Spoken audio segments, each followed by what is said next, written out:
जय सीताराम जी की। एक महामंत्र जिसका अंग्रेज गुरु घंटालों ने अनर्थ कर दिया। क्या उच्चारण करते हैं? हरे रामा रामा रामा हरे हरे, हरे कृष्णा कृष्णा कृष्णा हरे हरे। ये महामंत्र नहीं है, एक अशुद्ध वाक्य है। कलिसंतरण उपनिषद में जिस महामंत्र का उल्लेख है वह ऐसा नहीं है।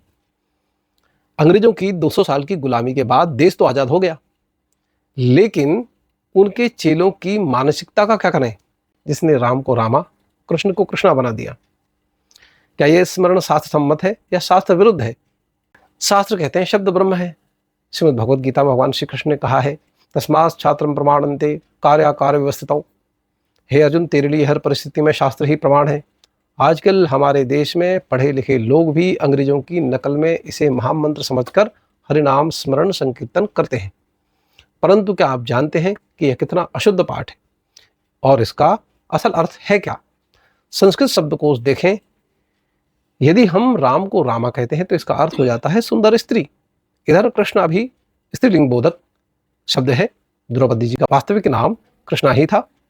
हरे कृष्णा कहकर हम भगवान नहीं बल्कि अनजाने में द्रौपदी जी का स्मरण कर रहे हैं।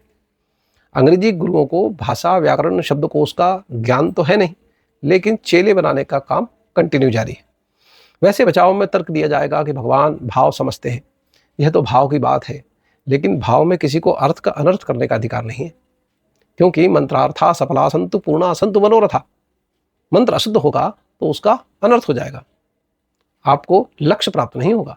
भाव की छूट अबोध को मिलेगी, पढ़े लिखे को नहीं। वैसे बचाव में कुछ लोग वाल्मीकि ऋषि का नाम भी लेंगे, मरा मरा मरा मरा वाला एग्जाम्पल देंगे, पर वो लॉजिक भी यहाँ फेल है, क्योंकि राम का नाम स्पीड से बोलने पर मरा ही सुनाई देता है। वो सुनने वाले का वहम है, अशुद्ध पाठ नहीं है। माना कि अंग्रेज शुद्ध नहीं बोल पाते, उन्हें अभ्यास की आवश्यकता है। आप तो भारतीय हैं, आप क्यों उनकी नकल कर रहे हैं? कूल बनने के लिए जीन्स पैंट से लेकर मंत्र तक सब कॉपी करना जरूरी नहीं है। हालांकि मूर्ख को तो समझाना व्यर्थ है। उनके बारे में कहा गया है, मूर्खस्तो परिहर्तव्य प्रत्यक्षो द्विपदा पशु। मूर्ख साक्षात 2 पैरों वाला पशु है, उसको न समझाएं। सही उच्चारण हमारा कर्तव्य है। भगवान भी शास्त्र को ही प्रमाण बताते हैं। हम पवित्र मंत्रों का स्वरूप बिगाड़ देंगे तो ये अच्छा नहीं है। अगर वह मंत्र हमारी ढोलक पर सेट नहीं हो रहा है तो उसे बदल देना गलत है। कलिसंतरण उपनिषद में जिस मंत्र को भवसागर से पार लगाने वाला बताया गया है, वह मंत्र स्पष्ट रूप से इस प्रकार है, हरे राम राम राम हरे हरे, हरे कृष्ण कृष्ण कृष्ण हरे हरे। कहीं भी आखिरी मात्रा रामा या कृष्णा नहीं है। अब आते हैं निष्कर्ष पर। माना कि 200 साल देश गुलाम रहा। अगर गुलामी की मानसिकता मंत्रों को घेर ले तो यह दुखद है। ईश्वर के नाम में अपार ऊर्जा वाइब्रेशन होता है।